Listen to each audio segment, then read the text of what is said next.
चल ठीक है। मेरा नाम है लोकेश राजपूत, ये है रवि राजपूत और उधर बैठे हुए सुमित शर्मा। तो बीजेपी की जो सीटें आ रही हैं उसको लेकर के चर्चाएं होंगी 4 जून को, जैसा कि आप सबको पता है कि डिक्लेयर होने वाला है। तो रवि जी आप बताइए बीजेपी की कितनी सीटें आएंगी?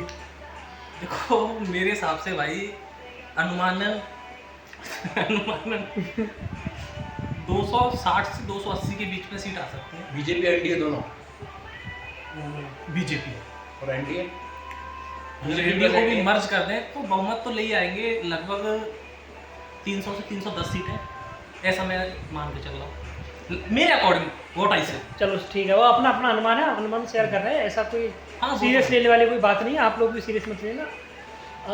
अब सुमित शर्मा जी आप बताइए आपके हिसाब से बीजेपी की कितनी सीटें आ रही है? क्या 400 पार कर रही है बीजेपी या नहीं? नहीं, 400 पार तो खैर नहीं हो पा रही है, बट जो मेरा प्रेडिक्शन है मेरे हिसाब से सिर्फ बीजेपी आएगी 300 से लेके 310 के बीच में। और अगर आप उसमें एनडीए भी जोड़ लें तो नंबर आएगा आपका 325 से लेके 335। तो ये मेरा प्रेडिक्शन है और यानी कि 4th ऑफ जून। यानी कि जो 400 का दावा बीजेपी कर रही है वो आपके हिसाब से पूरा नहीं हो पाएगा? आपके हिसाब से क्या मतलब, वैसे भी वो पूरा तो हो ही नहीं सकता है, that is not logically correct. तो 400 तो खैर नहीं आ रही, बट हाँ मेजॉरिटी नंबर से तो काफ़ी ज़्यादा है। चलिए जैसा कि देखते हैं हम 4 जून को जो रिजल्ट आएगा, मैं अपना अनुमान शेयर करूंगा। मेरे हिसाब से बीजेपी की बीजेपी की 280 से 290 के बीच में आएंगी और एनडीए को मिलाकर के 320 325 के आसपास रह सकती है। यानी कि तीनों के ही अकॉर्डिंग बीजेपी को पूर्ण बहुमत मिल रहा है। हाँ, लेकिन इवेंचुअली मैं ये भी कहूँगा लोगों के बीच गुस्सा है, लोग नाराज हैं बीजेपी के जो उन्होंने वादे किए कुछ पूरे नहीं हुए। बाकी कहने को तो बहुत सारी बातें कही जा सकती हैं, लेकिन शॉर्ट में मैं यही कहूँगा कि सीटें कहीं ना कहीं कम होंगी। हालांकि साउथ में इस बार इनको कुछ सीटें मिल रही हैं, लेकिन ओवरऑल सीटें कहीं ना कहीं लास्ट बार से मेरे अकॉर्डिंग कम रहने वाली है। नहीं, मेरे हिसाब से सीटों या तो स्टेटस को बना रहेगा या फिर पिछली बार से सीटें ज़्यादा आएंगी। और दूसरा मुद्दा कि गुस्सा है, बट उस गुस्से को फ़ायदा उठाने वाला विपक्ष में कौन सा नेता है?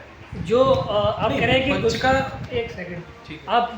आप दोनों का ही कहना है कि सीटें कम रहेंगी। जो सीटें कम रहेंगी वो किसके लिए जाएंगी? कांग्रेस के लिए जाएंगी या नहीं, मेरा गठबंधन हो गया ना, वो तो गठबंधन में आनी है। वो तो भाई अब केजरीवाल को आ जाए, अखिलेश को आ जाए, गठबंधन को जा रही है। वो तो जो भी नुकसान बीजेपी को नॉर्थ इंडिया में होगा, मतलब उत्तर प्रदेश, बिहार और आप वो साउथ से भरपाई हो जाएगी ना, वो उसकी भरपाई बीजेपी वेस्ट बंगाल, उड़ीसा और सदर्न स्टेट से नहीं, वेस्ट बंगाल में आज भी बीजेपी को सीटें नहीं मिलेंगी। इस हिसाब से मेरा लॉजिक है कि स्टेटस को जो उसको नुकसान होगा नॉर्थ और महाराष्ट्र में, वो उसकी भरपाई साउथ में करके सीटें या तो उतनी ही रहेंगी या उससे ज़्यादा आएंगी। तो जो मेरा अनुमान है सिर्फ बीजेपी का, वो 300 से लेके 310 के बीच में। तो जो 400 का जो आंकड़ा छूने की बात बीजेपी कर रही है यार एक ही बार कितनी बार अरे यार, सवाल पूरा सुनो। जो बीजेपी 400 का आंकड़ा छूने की बात कर रही है, तो कहीं ना कहीं वो लोगों, आप और हम सब आम नागरिक हैं, तो कहीं ना कहीं हम लोगों की वजह से ही वो 400 का आंकड़ा पूरा नहीं हो पा रहा है। देखो, ये सब चुनाव में एक से एक स्लोगन्स होते हैं ताकि थोड़ा जनता को मोबिलाइज किया जा सके। और पीएम मोदी ने भी बोला है कि वो एक तरीके का ये था कि विपक्ष का 400 में ही रहेगा कि 400 पार होगी कि नहीं होगी, अच्छा नहीं पहुंच पाएंगे, 350 पर जाएंगे। बट आप डेमोक्रेसी में देखो, चाहिए तो 272 ही ना भाई, चाहे 272 मिले, चाहे 300 मिले, चाहे 400 मिले, मेजॉरिटी तो मिली ना। अब विपक्ष इतने में अगर अब विपक्ष इतने में घुस होगा, चलो 400 पार नहीं हो पाए, इसमें हमारी जीत है, तो भाई विपक्ष की समझदारी पे सवाल। लेकिन इसमें बीजेपी के लिए भी तो नुकसान है, पॉपुलैरिटी तो कम हो रही है। कहाँ पॉपुलैरिटी कम हो रही है?